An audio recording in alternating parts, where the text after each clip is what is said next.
Hi everyone, and welcome back to Lavender Cottage Fibre Arts podcast. This is going to be episode 14 of our usual podcast where we talk about finished objects, works in progress, and future plans for any sort of fibre arts. I think this episode I just have knitting and sewing to talk about, but sometimes also crochet, weaving, embroidery, basically any type of fibre arts.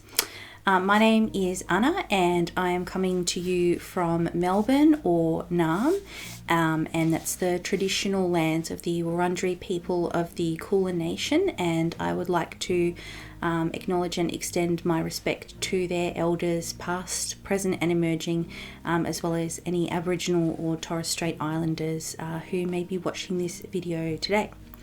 This is a podcast where I talk about all of my sort of fibre arts endeavours. I usually have Pia, who's my identical twin sister. Usually we do these episodes together.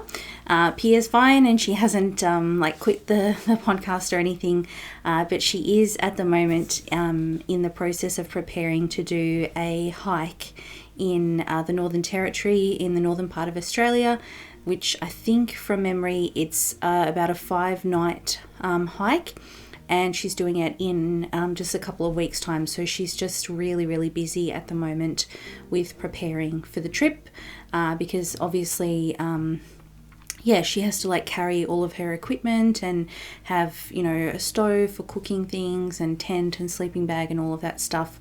So she has to be able to carry all of that by herself, because she's actually doing it by herself, which I'm very impressed by. I don't think I would be game to do that. So there's a lot of preparation involved in terms of making sure all of the equipment works and that you have everything you need, but also a fair bit of fitness preparation as well. So she's been doing, I think basically every weekend she's been doing a pretty long hike, at least one of the days on the weekend, and hiking with her pack loaded up with gear. So if you've seen someone hiking around the suburbs of Melbourne with a hiking backpack on and their hiking boots and everything, maybe that was Pia. So I think she just hasn't had a lot of time to sort of spend towards hobbies and crafting and stuff, but also it was just a bit hard for us to coordinate a time when we were both free to record the episode. So for today's episode it's just going to be me, but Pia will hopefully be back in our next video. So I think that's probably about all of the admin-y type of stuff. As usual, we put links to our Instagram accounts and Ravelry accounts in the description box, and try to also put any relevant information in terms of yarns, patterns, all of that kind of stuff can usually be found in the description box. If you can't find it, feel free to leave a comment and ask, and I'll do my best to answer those kind of questions. I don't have what I'm wearing today. I'm just wearing a jumper. It's from Gorman, and I think I got it on Facebook Marketplace a couple of years ago. So I do quite like it, but it's not a hand knit by any means. I think I will jump into the first section of the podcast. So section 1 is called Hot Off the Hooks, and that's where we share any finished objects that we have.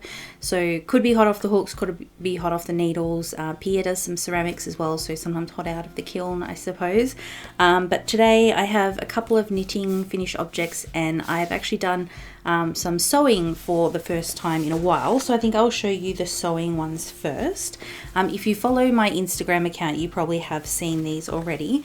But I made 2 project bags. They're both the same sort of shape and size as each other, and I've actually made this pattern twice before as well. The pattern is from an Etsy seller called Patternsewingshop. So I'll put a link to the Etsy shop in the description, and it also comes with a link to a YouTube video tutorial as well. I think I probably found the video more helpful than the written instructions in the pattern, but it has sort of a round bottom, some handles for carrying, and then also it closes with a drawstring as well. And inside, I suppose you could have put two, but the pattern just had one, so I just did one. There's one internal pocket. Hopefully you can see that. And so I did basically, for both of them, I did the same kind of, I don't know what you call it, layout, I guess, that I did. The fabric that I used for the outer, I then also used that same fabric for that internal pocket, and then my contrast fabric, I used it for the lining, but also the handles, the drawstring, and the bottom of the bag, both the internal and external bottom, and the inside, the seams are finished with bias binding, which I'm still like, I'm very much a beginner sewer. I think it's not super, maybe particularly I guess doing like a round seam, I think I still find that a little bit challenging, so it's maybe not the neatest sewing, but I think I am getting better at this, and like this obviously is just for me, so I think it's I would call it a success if it's just for me to use for myself. So this one, the lining fabric is just some gingham fabric that I got from Spotlight. This sort of floral fabric here, I really love this fabric. I actually have had this in my stash. I think I remember buying this from a fabric shop on Sydney Road. I don't even know if they exist anymore in Melbourne. Yeah, I think I bought it actually about 10 years ago, and I had used it in the past. I think I made some fabric face masks with this fabric during the pandemic, so I didn't have the bit of the selvage that actually told you the designer's name, but it does say that it's made in Japan, the fabric, so it's some kind of Japanese fabric, but I'm not too sure. And this one is quite a heavy cotton, like I wouldn't say it's a cotton drill, but it does feel a little bit heavier than just like a standard quilting cotton.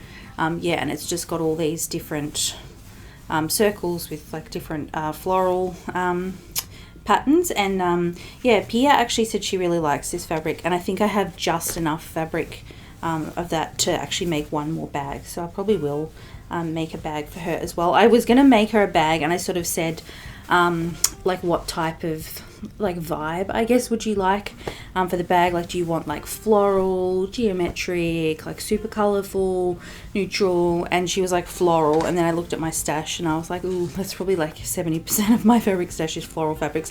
So I said I think like it would be better off if you just come here and have a look and kind of shop my fabric stash, because there's just a bit too many options. Because the second one that I made, I've actually been using this a bit, so it's maybe a bit crinkled up already.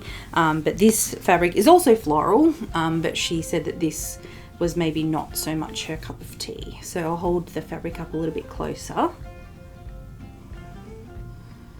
So this to me has a bit of like a 70s vibe.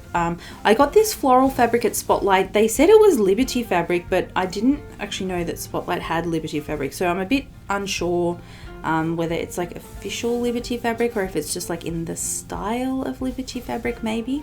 But yeah, I got that one from Spotlight earlier this year or late last year, I can't remember. And then yeah, I also did that internal pocket, and then the lining for this one, I don't know if anyone watching this would remember the website Craftster, but I used to do a lot of craft swaps on Craftster, like when I was in high school and in my undergraduate degree in uni. So this is talking like more than 10 years ago. And I got this fabric. It's a vintage fabric, I think from about the 1970s, from the Netherlands. And I did a swap that was called something like, I think it was called My Country Doesn't Have That. So you were paired up with someone from a different country, and I got paired up with someone from the Netherlands, and then you sent them, I think like some, snacks and stuff like that, but also some craft supplies. And I honestly can't remember what I sent from Australia. I mean, I probably sent like Tim Tams and that kind of thing, but I can't remember in terms of craft supplies, because I don't know really what you could buy in Australia that was like that unique to Australia. in terms of craft supplies, especially back in like 2011. But I know that I received this vintage fabric in return. I've still got loads of it. I think they sent me like 3 meters of it. I don't know if it used to be like a bed sheet or something, or a tablecloth, because this huge piece of fabric, but I've used bits and pieces of it in lots of different projects, but I've still got quite a bit of it left, and I just thought it kind of went with the colors. And that is actually, I think, one of the things I have really enjoyed about making these project bags is picking different fabrics that aren't necessarily made to coordinate with each other, but they still do go quite well together. And I was quite happy with the 2 combinations that I picked. So that is my sewing FOs. So now I will show you some of my knitting FOs. I think they're all just socks. I did also finish just the other day a sweater or a jumper that I've been knitting as a test knit, but that one, the pattern is still under embargo, I think until November, like sometime towards the end of the year. So I will eventually share that project, but not at the moment. But it was a lot of knitting, so it was a fingering weight sweater, and most of it was actually knitted flat. It was only the sleeves and the neckband and the hem, I think, that were in the round. The whole body of the sweater was knitted flat. So like that just took up, I guess, a lot of my time. But the other FOs I have are actually also test knits. So maybe I'll show the ones that are actually on the sock blockers first. So I tested the Canberra Socks pattern, and this is a pattern by Kath Martin, who is the Mindful Melbourne Maker on Instagram, and she's also recently started a YouTube channel as well. So I will link her in the description box. And the Canberra socks are her DK weight sock pattern. So she has on Ravelry her Melbourne socks, and that's actually a free pattern that she's got on Ravelry, is her 4-ply or fingering weight sock pattern, and then the Canberra socks is her DK weight. For people who aren't from Melbourne, from Australia, sorry, Canberra is the capital city of Australia, but it's kind of in sort of quite an alpine region, so Canberra tends to be quite a bit colder than Melbourne. So I think maybe that's why she called her DK sock pattern the Canberra socks, because it's more suited to the very chilly weather. So I'll just hold these ones up a little bit closer so you can see the colours. So this first pair that I tested, I just used a DK weight yarn. So this is Hedgehog Fibres, their Merino DK, which is actually a 100% Merino yarn. So there's no nylon in it, but I think it should be okay. I have knitted socks before that didn't have nylon in it, and I think maybe I'm just not that hard wearing on my socks, so I think it will be okay. I know I do have some pairs of shoes that tend to have a bit more friction, so I think if a sock didn't have nylon, I would just kind of avoid wearing it with those particular shoes. So this is the Merino DK from Hedgehog Fibres, and this particular colorway is called Dijon.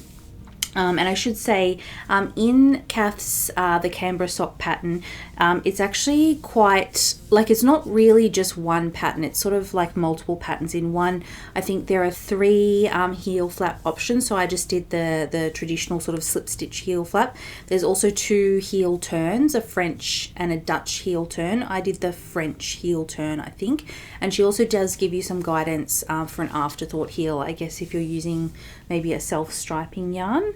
And there are 3 sort of options to hold fingering weight double, a fingering weight with a mohair, or to use just a DK yarn. So I feel like it is quite a versatile sock pattern. I knit the I think in her pattern it's the large size, but in most, like if I knit a fingering weight sock, I usually cast on 64 stitches, and for my measurements, I think the large size, which from memory was a 48 stitch cast on, was the best fit for me. And I think actually a fair few of the testers, I think, had feedback that they thought that the large size was probably more like a standard woman's foot. So she did actually, after that feedback, add a larger size after that. So there is an extra large size. So I think it goes small, medium, large, and extra large. But so for my size of foot, which is normally 64 stitch cast on for fingering weight socks, I cast on 48 stitches. I actually knit these on DPNs. I don't know why. I think I just thought I hadn't used DPNs for socks for a while, and I think I actually found with the DK weight yarn, the DPNs didn't really bother me. Like, I didn't find it fiddly at all. I think sometimes for fingering weight socks, I do find the DPNs can be a little bit fiddly, but I quite enjoyed it for these DK weight socks. And I think the pattern calls for a 3.25 millimeter needle, but I used a 3 millimeter needle to achieve the recommended gauge, but that's pretty normal for me to have to go down by one size. My shoe size is a women's 39 in European sizing, or I think it's a size 8 in US and Australian women's shoes for most brands.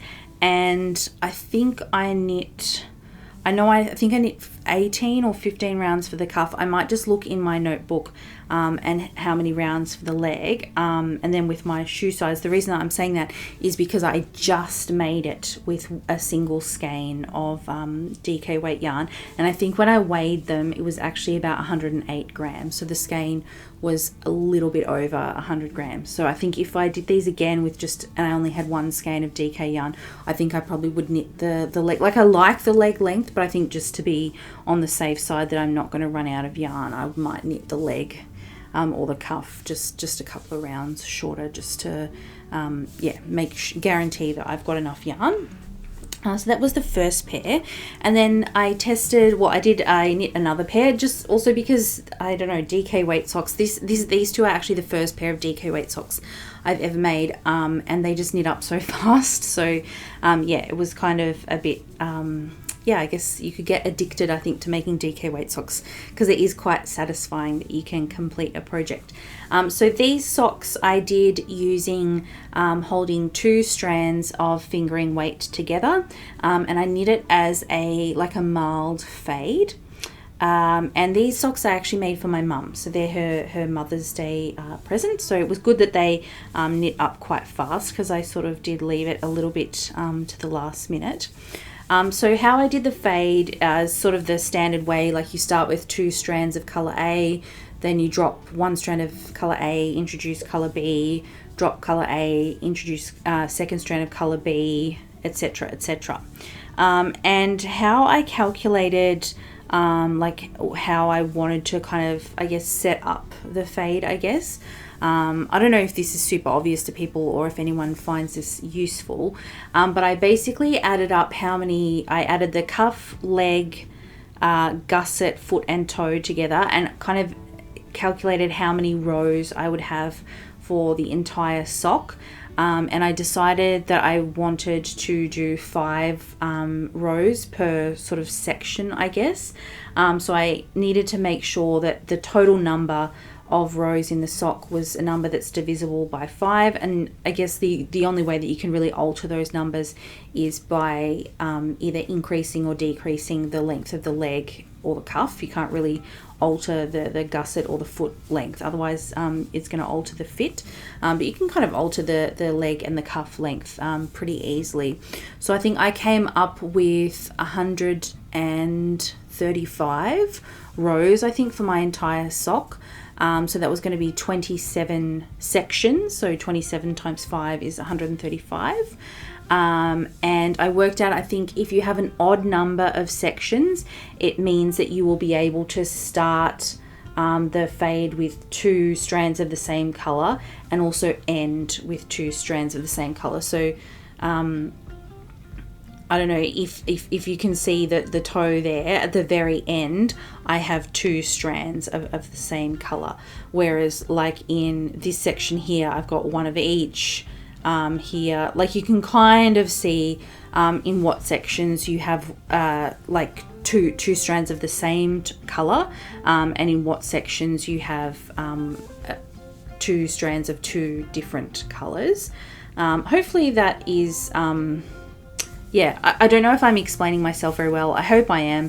If I'm not, please let me know and I'll try a little bit harder, I suppose, in the comments. But I can also try and leave some notes on my Ravelry page. And I guess I'll say, like, for my tension and the stitch count that I had, and I knit these on 3mm DPNs as well, each colour I used about 10 grams for the pair of sock.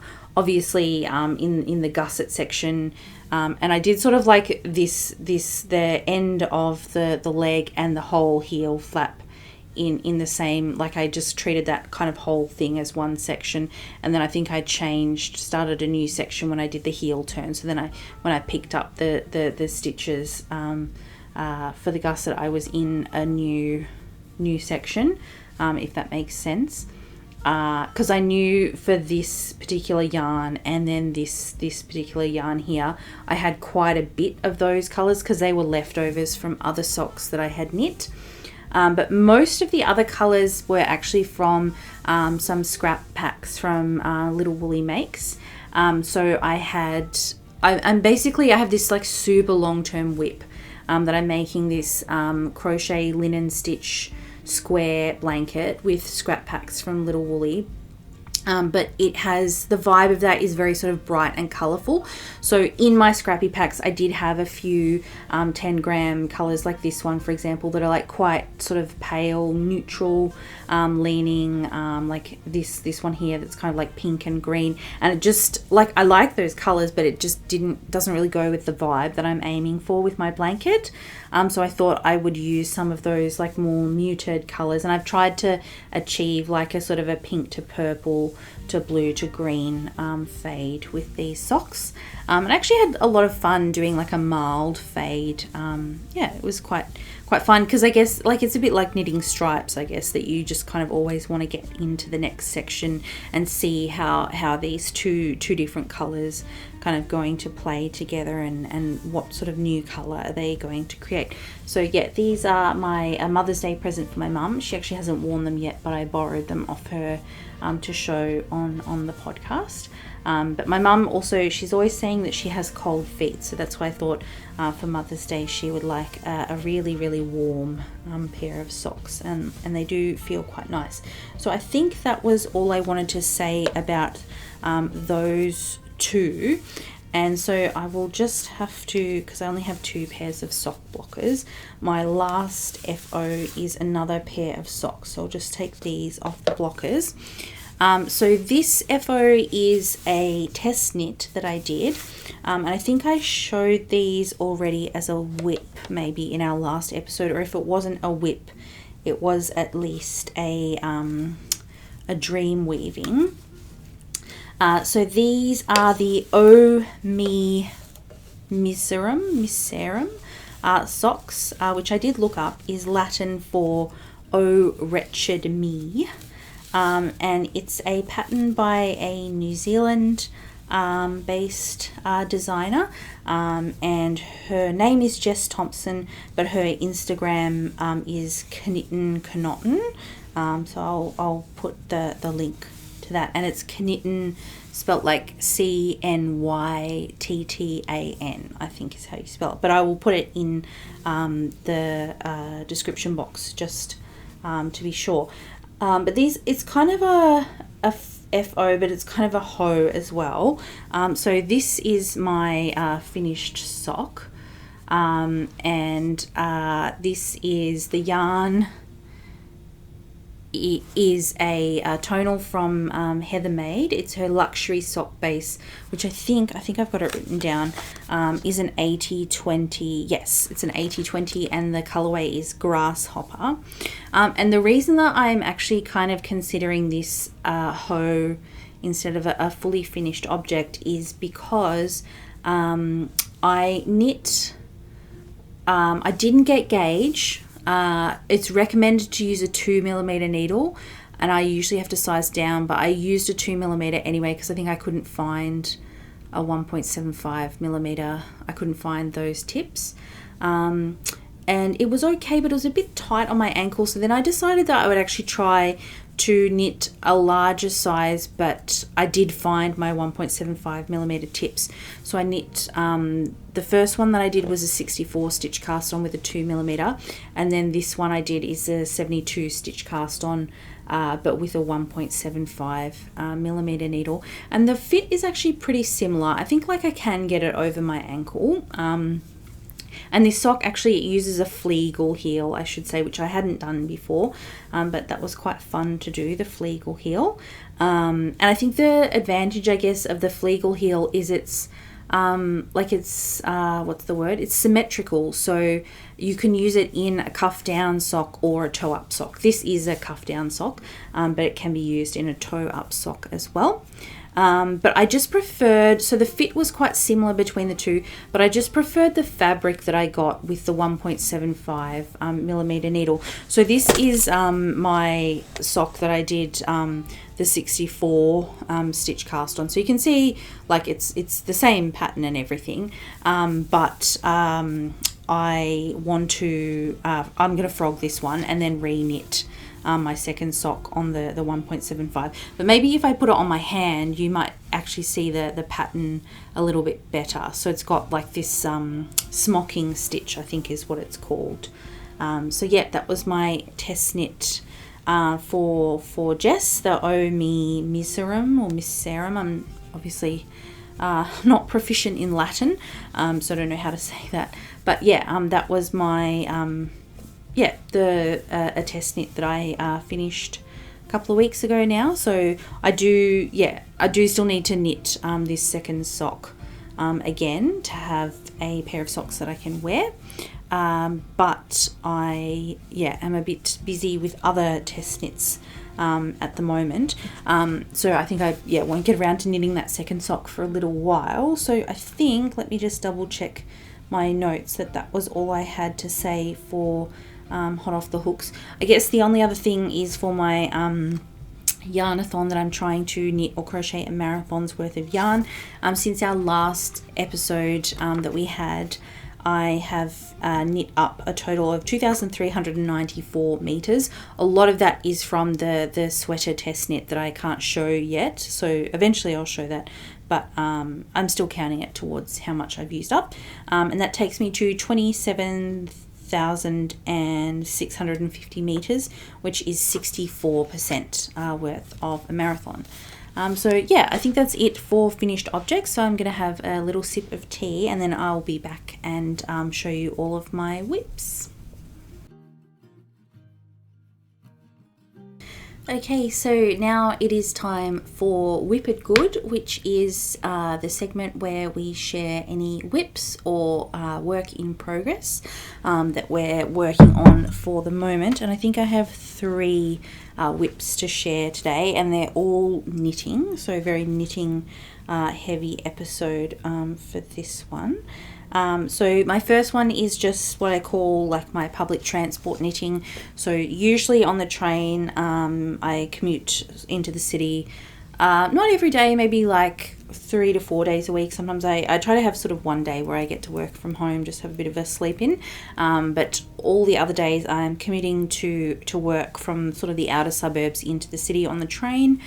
So I like to knit vanilla socks on the train. Just sort of like a nice portable project, and it's compact as well, so you don't feel like you're kind of elbowing your neighbour. So this is my current pair. They haven't had a lot of love lately, I think, just because I have been quite busy with the various test knits that I'm in, and one of them that I'm going to show you is another sock. So I mean, that I can do on the train as well. So I've kind of been prioritising that because it's got a bit of a deadline, whereas these is just easy. Sometimes I do, like, I guess this sock test knit, I do have to sort of like pay attention to my stitches and stuff. So if I'm at like a seminar or something like that and I just want some vanilla knitting that I don't have to think about, and I can pay attention to like a presentation or, you know, go to the movies or whatever, then these also serve that purpose as well. So these I am actually knitting 2 at a time on a long circular magic loop, and I am using a 2mm needle for these. This yarn is from Maximu. It's his ultra soft sock base, which I'm pretty sure is an 80-10-10 merino cashmere nylon, so very soft because it does have that little bit of the cashmere in it. And this colorway is called Whiz Fizz, and I'll just hold it a little bit closer.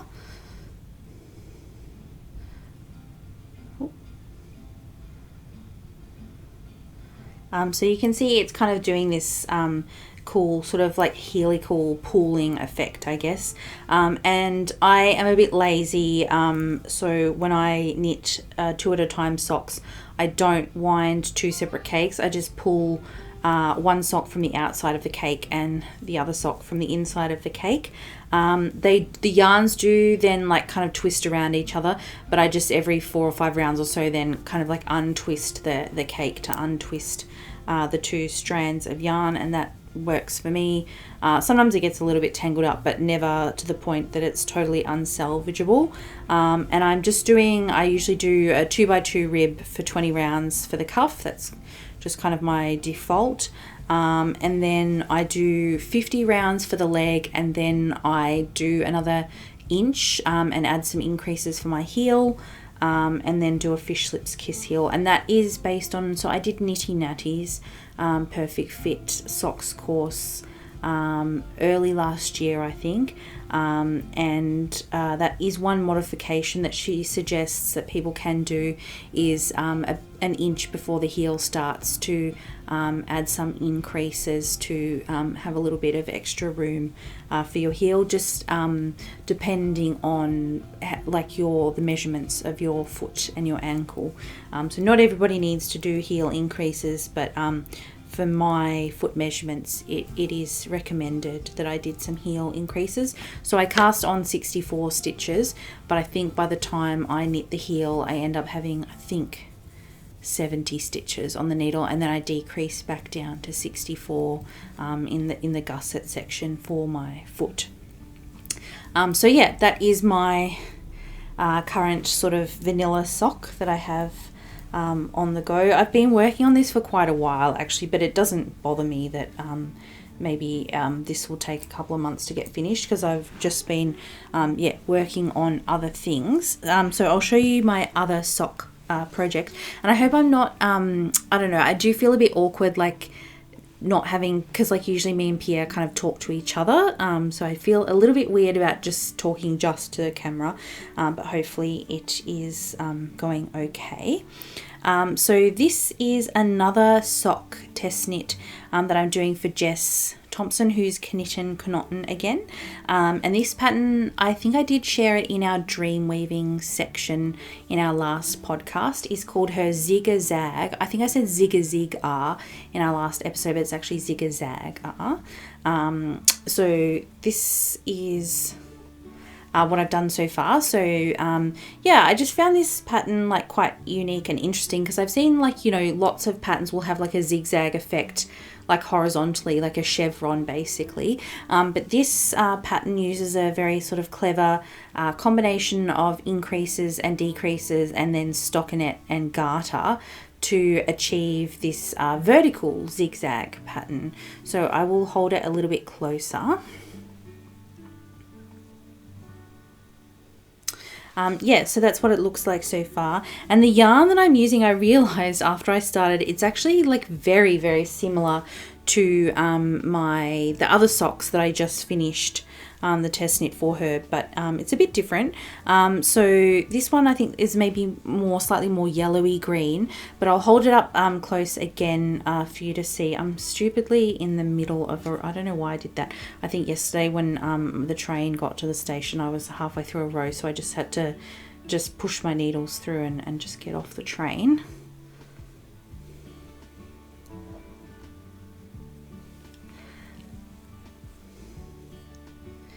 So it's a slightly more yellowy green, but hopefully you could also see as well there are some very, very subtle little coloured speckles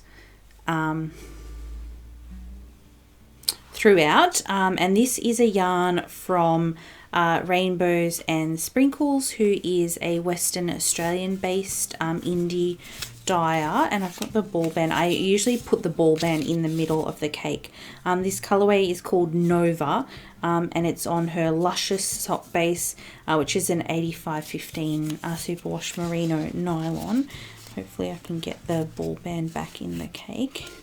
I usually do it like when I pull it off the ball winder, I actually put the ball band like rolled up, like on the bit where the cake is on, and then you basically slide the cake onto the ball band, so you don't have to like push it into the ball band, it comes off onto the ball band.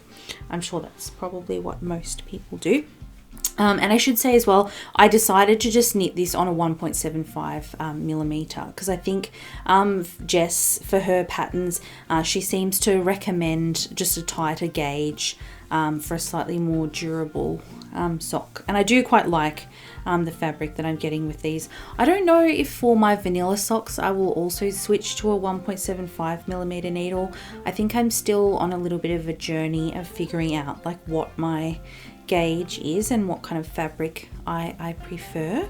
But yeah, so for the moment I'll finish the Maximu ones obviously on the 2 millimeter, but this particular sock I'm knitting on the 1.75 millimeter needle as well. And I think I only have one 1.75. I have one set of 1.75 millimeter tips, and I don't have any fixed circulars that are 1.75 millimeter. So I think if that was going to become my sort of standard sock needle size, I probably would want to maybe grab some fixed circulars or something. But I think it's hard to find. Like I think at Morris & Sons, maybe on the website you can, but I think in the store they didn't have any like long circulars in a 1.75 millimeter needle. And I think some of the, like I think Knit Pro, their Zing line, I think it just doesn't come in that size. ChiaoGoo definitely does, but I think when I was looking online at some options for that size of needle, I think ChiaoGoo was one of the only options, because 1.75 millimeter for US in the US system is actually a 00, so it's a very, very small needle.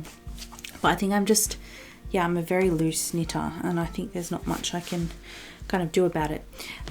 So my last whip is another test knit, and this is a shawl test knit. It's called the I've actually printed the pattern for this one. It's called the Sugar Rush shawl, and the pattern is by Jackie Verbeek, who's knitted by Jackie Verbeek on Instagram. I actually have purchased a couple of her shawl patterns. I think last year she was having a sale for her birthday, and I bought a couple of her patterns, but I haven't knitted any of them yet. So yeah, this is the shawl, and hopefully if I put the photo in the right place, yeah, I think there is kind of where it's supposed to be. So it's you use 4 different colors, 3 of them are sock yarns and 1 fluff, and it kind of alternates sections of this sort of she calls it textured stripes, some 2-color brioche, and you kind of alternate what the background and sort of foreground color are in the 2 colors. So in one section it's A and B, and in another section it's B and D, another section D and A, etc. And then the fluff is used to create what she calls these giant holes. And actually this is the first time that I've done brioche as well. So I did sort of like a little practice swatch before I sort of started knitting the shawl, but I am finding like it's a very well written pattern, very easy to follow. I don't want to obviously give away the details of the pattern, but I think if I hold it from back here you won't be able to see. But basically along here is like the instructions of what to do. You have like the color here, but then in this grid here it has the stitch counts. And then like if you repeat the section, it will have, the stitch count for, repeat 1, repeat 2, repeat 3. So in this section here that you just do that section once, there's no stitch counts because you don't repeat it. So I think I'm finding the pattern, very well written and easy to follow. And so far it's working out well, although having said that, I did have to frog what I did, but I think that was not anything to do with the pattern, and it's to do with me. So from my gauge swatch, I think it's recommended, the recommended needle size is a 3.75 millimeter, and I had to size down to a 3.25 millimeter to achieve gauge. And I didn't have, the only needle that I could make, like that I had a cable free and tips free in a 3.25 millimeter, was to make, oh, actually it's on the table over there. I'm just going to lean over and grab it because I think it is, sort of relevant, was to use these Chowgu shorty tips, and I only had a very short, I think this is like a, I don't know, 20 centimeter cable or something. So obviously I was never going to be able to knit the entire shawl with this needle, but I just really wanted to start. So I was like, I'll just cast on for this, and then after work, when there's late night shopping, I'll go to Morris & Sons and buy a longer, like a fixed circular. No problems. And so these are both 3.25 millimeter tips, but obviously the Chowgu, the tip is much shorter than the fixed circular.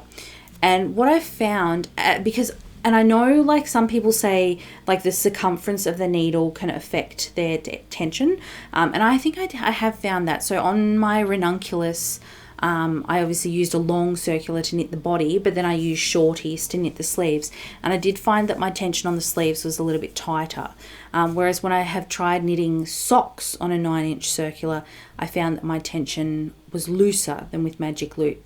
So I think for me it seems like with really sort of fingering weight, very small needles, my tension loosens up with a small circumference needle.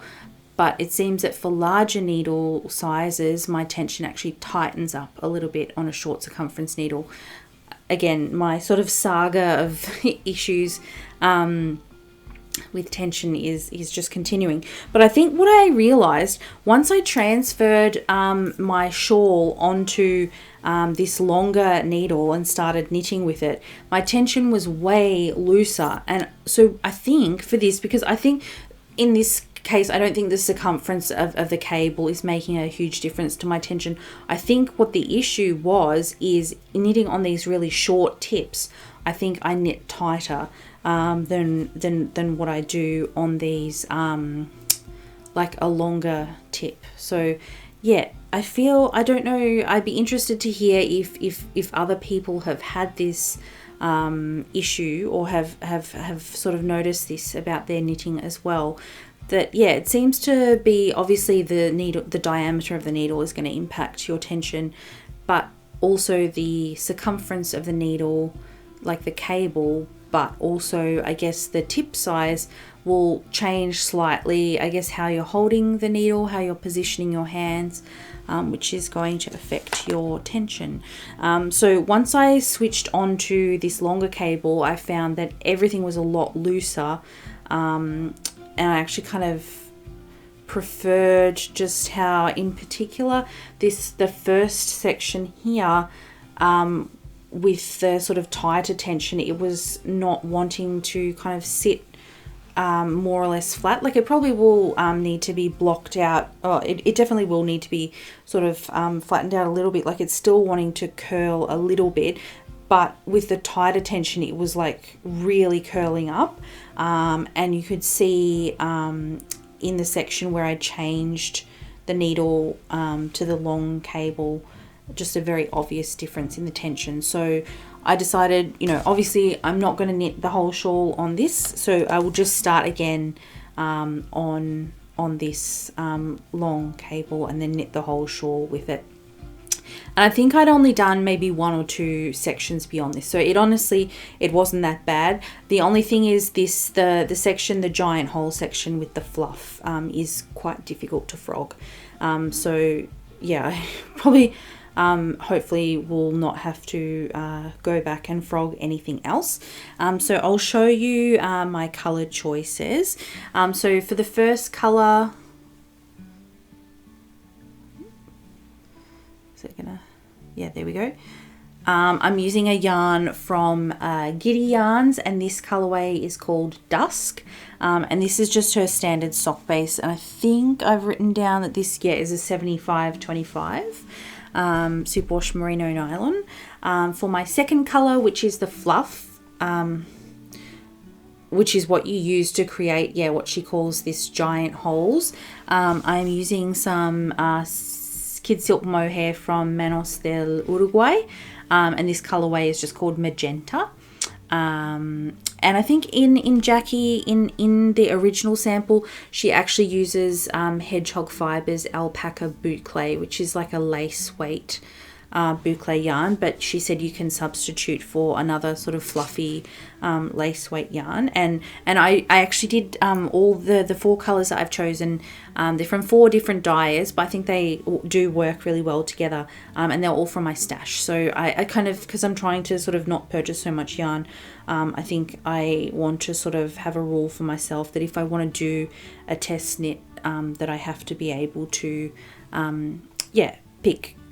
get the yarn from my stash and not purchase yarn for tests. So that's the yarn for the giant holes. For this first bit of 2 color brioche, that's the sort of right side, and then this is the wrong side. So the right side uses that the Giddy Yarns again, and then my third color is this one here. It's sort of like a cool toned white with sort of dark blue and pink and magenta and a bit of green speckles in there as well. And this one is from Dream in Colour Yarns. And I think I bought this last year at Coburg from Zigo Zago. But the dye is Dream in Colour Yarns. I think they're a US based dyer, and the base is called Smushy Cashmere, and it's a 70-20-10 merino cashmere nylon blend, so very soft from the cashmere. And then the fourth color, I haven't actually gotten to use that yet. I think in maybe 2 or 3 sections time I will introduce my fourth color, so I actually haven't caked it up yet because I'm a bit lazy. But it is from Hodgepodge Skeins, just their 4-ply 75-25 merino nylon base, and this particular colorway is called Chantilly Lace. So I might see if I can kind of hold all of them together. So that is my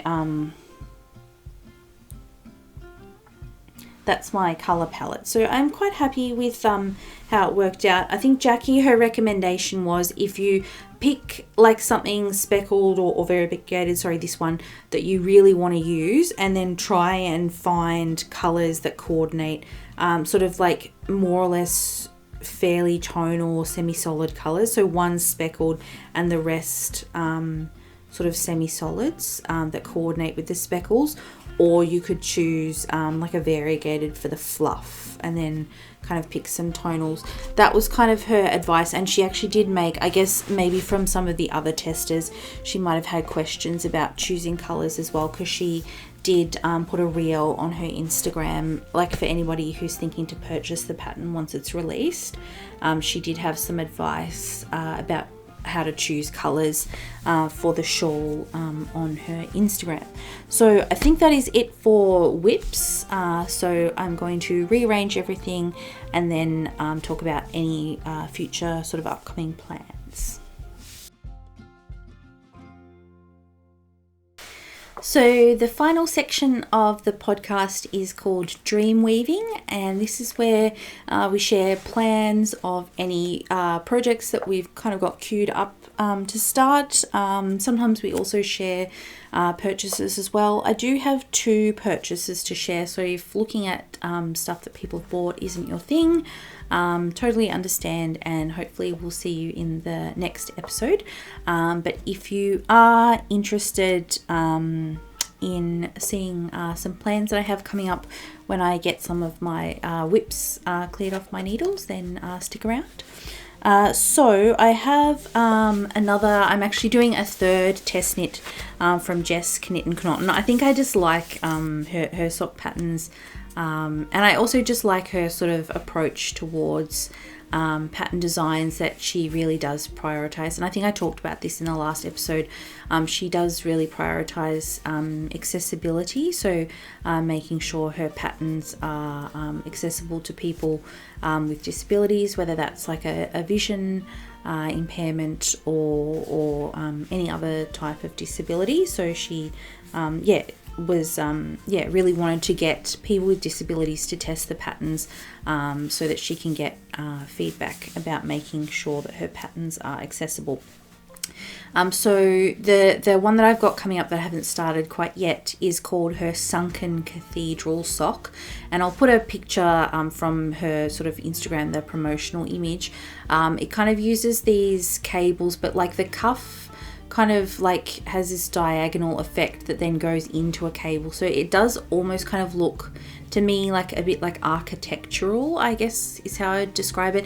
And that's why I guess she's called them her Sunken Cathedral socks, because it kind of does resemble like the architecture of like maybe like a Gothic style building.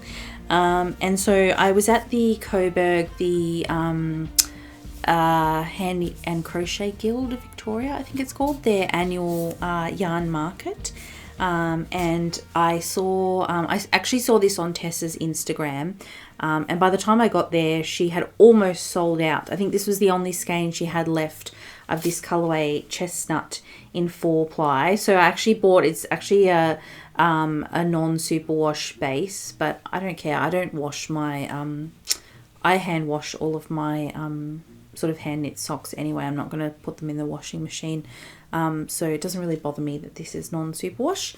It's her Yoruga Plains Merino, so it's a 4-ply non-superwash, and there's no nylon either, but I have made socks in 100% merino before and haven't had issues with them. But I could also just, I think for maybe the heel, I could put in a contrast color that uses a bit of nylon, maybe, if I just wanted to 100% guarantee. But so this is what I'm thinking to use for that Sunken Cathedral. I think just the pattern, to me, I think it will look really nice in like a very rich color. So this is a very sort of like, I would describe this as almost like a pinky brown. Like there's some parts of this that have almost like a pink undertone to me. I really love it. It actually reminds me of like chocolate ice cream, but it's called Chestnut. And I think this is a new, actually now that I say that, I think it's not a new colorway, but I think previously she only had it available as part of a mini set, but now she has it available in full skeins. But obviously it was super popular because by the time I got there, this was the only fingering weight skein she had left. She did have some DK skeins left, but she had sold out of this particular colorway Chestnut on the any sort of fingering weight bases. So that is one of my plans, the Sunken Cathedral sock. The other and I will say as well, me and Pia actually came as well. We went to the Coburg yarn market today, and I think we might do like a recap or whatever, a little bit like what we did for the Yarra Valley Wool Show. I think maybe in our next knit and chat we will chat about the Coburg yarn market. But I also went this morning to the Rose Street Artists Market in Fitzroy, because two friends from my knitting group that I met sort of through Instagram, Ashi and Carly, were having a stall at the Rose Street Artist Market. So Ashi had made like some bandanas and bonnets and like little sort of shrug tops. She had knitted and crocheted some items, but Carly was actually selling yarn because she is a spinner. So Ashi is Herding Fibres on Instagram, and Carly is Spun by CB, and this guy here is Fritz. Is Carly's dog. He's a beagle, very cute. I've met him once. He came to one of our knitting meetups. So I got this skein of yarn from Carly. I will hold it up a little bit closer to the camera because I think from back here it's probably not super obvious. But if you look closely, it is actually sort of like a very, very pale, almost like rainbow. Like, it kind of reminds me almost like, you know, when you see something iridescent, it kind of reminds me that it's got this sort of subtle greens, pinks, yellows throughout it. So this is sort of about a sport weight yarn, she said. So it's 12 wraps per inch.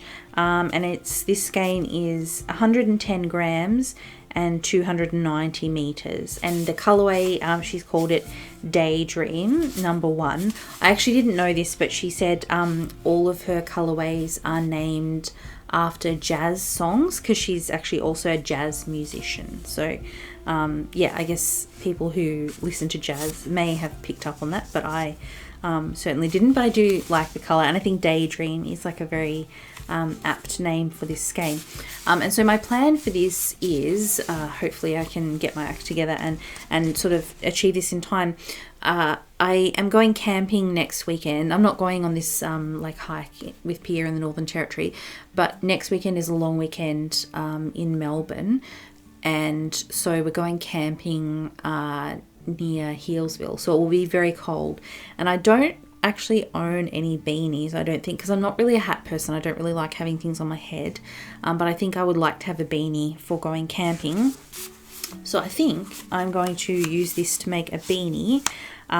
If anyone has any recommendations for like a sport weight beanie pattern, let me know in the comments. But otherwise I think I might just do the Musselburgh, because I think I have not knit that before, but I know from hearing other people talk about it, the way the pattern is written, you don't have to do a gauge swatch. Like, basically you cast on and then start doing your increases, and you knit a certain amount, and then you actually from there measure your gauge, and then it calculates like how many more increases you need to do.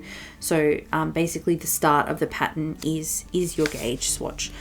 So I think that would just save maybe a bit of sort of fiddling around and trying to figure out the best pattern to do. My only concern is that I may not have enough, but I think 290 meters for a sport weight for a beanie I think should be okay, because I think most people say the Musselburgh, if you use a fingering weight, you basically use 100 grams. So I think it should be okay. So I think that's what I'm planning to do with this. And I think it will look nice as a beanie. Like, it's like a almost neutral, but not quite neutral color. So that is my second dream weaving, and then my last dream weaving I have.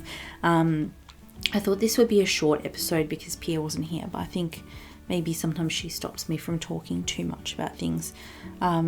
Which is probably for the best. So I think this might actually be a really long episode. But my last dream weaving is a gauge swatch, because my knitting group is currently, they've started to do a colour work knit along. So any pattern, as long as it has some colour work in it, and I guess any type of colour work. So I think most people are doing stranded colour work, but also mosaic knitting, or intarsia is also fine for this cowl. So I have just done a little gauge swatch. So the pattern that I want to do is actually an intarsia pattern, and it's called the Vlek, spelled V-L-E-K. It's a Dutch word. Pullover by Nancy Marchant, I think is how you say her last name. And it's basically this sweater that's this all over basket weave pattern, but then you use, and I'll put a photo of her jumper on the screen. You use intarsia to just create these sort of random like blotches of color, almost like as if someone threw some paint on you kind of thing. And I've had it on my favorites list for ages, and then when I think it was Chloe suggested that we do a colorwork cowl, like I was looking at all these stranded colorwork patterns, and I think I just had a bit of kind of analysis paralysis, and I was like, I already have the yarn for this, I wouldn't have to buy yarn for this. I know that I've wanted to make this project for probably about a year now, so I think I'll just do that. And like yeah, I would have maybe liked to do some stranded colour work alongside everybody else, but it's okay if I'm doing intarsia instead, because I've not done intarsia before, so I will still be learning a new skill, even though it's not the same skill that everybody else is learning. So I just did the swatch in the main colour, but I'll show you the colours that I will be using.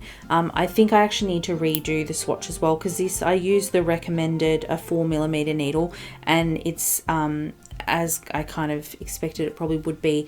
My gauge is a bit loose, so I will probably maybe size down to a 3.5mm or a 3.75. A 4mm is a US 6. I'm not very good at the conversion to US needle sizes, but I think I might go down 1 or 2 needle sizes and recheck and see if I can get closer to Nancy's gauge. This sweater, I guess because it's intarsia, it's all knit flat. But it's a DK weight, so it won't be quite as much work as the test knit that I just finished. So I'm basically going to be knitting this pretty much exactly the same as the sample that she did. So the two colors that I'm going to be using, they're both from Lavender. So the background color is going to be this Corrie Confetti in the colorway Nancy's Speckled Sweater. So I think this was a colorway that she basically developed for that pattern, I think in conjunction with Lavender. So it's this sort of brown with all the multicolored neps. That's their Corrie Confetti, and I think this base, they've discontinued it, but they have a different confetti base now. So their Corrie Confetti was Falkland Corriedale, and I think maybe their new one is, their new base might be a Merino, I can't remember, but it's basically still like multicolored neps, but it's a different sheep breed. And then this is the other colour that I'm going to use for my blobs of colour. So this is called Amy's Peach Sweater #1, because I think their batches, there's quite a lot of variability between batches of their confetti. That's why they give all of the batches numbers, and I think they're quite limited numbers. Like, I don't know, when they say limited, does that mean like 20 skeins or 200 skeins? I would have no idea, but this is what I have. And this is, so 50% Falkland Corriedale, 30% recycled fibres, and then 20% recycled threads from Lavender. So from their, like, I guess, dye room floor, they recycle any tiny little bits of yarn and card it and then spin it into these confetti fibres. And this it's 230 meters for 100 grams, so it's a DK weight. So yeah, that will be my Fleck pullover, but I probably won't, like, I'll redo the gauge swatch and all of that, but I think I might try and finish some of my test knits before I really get stuck into knitting that. But I think it's a super relaxed cowl, like it doesn't have a deadline or anything, and there's obviously, like, it's not a cowl that has like prizes or anything. It's just like participate and chat along with people, and we can help each other, like, problem solve and that type of thing. So it's a very sort of chill knit along. So yeah, I think that is basically all I have for today. I think that's more than enough. Hopefully, well, if you did make it to the end of the episode, thank you very much for listening to me talk for so long about my knitting. Hopefully you enjoyed it. As always, if you have any questions, please leave a comment below and I'll do my best to answer them. If you don't have a question, you can always still leave me a comment and let me know what you were working on while you watched this episode. All of the details about projects, yarns, all of that kind of stuff, I try to put everything in the description box, as well as our Ravelry pages, so you can check that out. But yeah, thank you for spending a little bit of time with me today. Very much appreciated that anyone wants to listen to me talk about knitting, because sometimes I feel like people sort of in my personal life around me maybe get a little bit sick of listening to me talk about knitting. But yeah, thank you very much for joining me. If you did like this episode, it also helps to give it a thumbs up. I think that just helps to share it with more people on YouTube. And if you enjoyed the content but you're not yet subscribed to the channel, it would be very nice if you wanted to consider subscribing if you would be interested to see more videos. For the next episode, hopefully Pia will be back and we'll have a knit and chat and tell you a little bit about the Coburg yarn market and maybe show what else we bought at the market. But yeah, until that video, thank you for joining us and wish you happy stitching. Bye.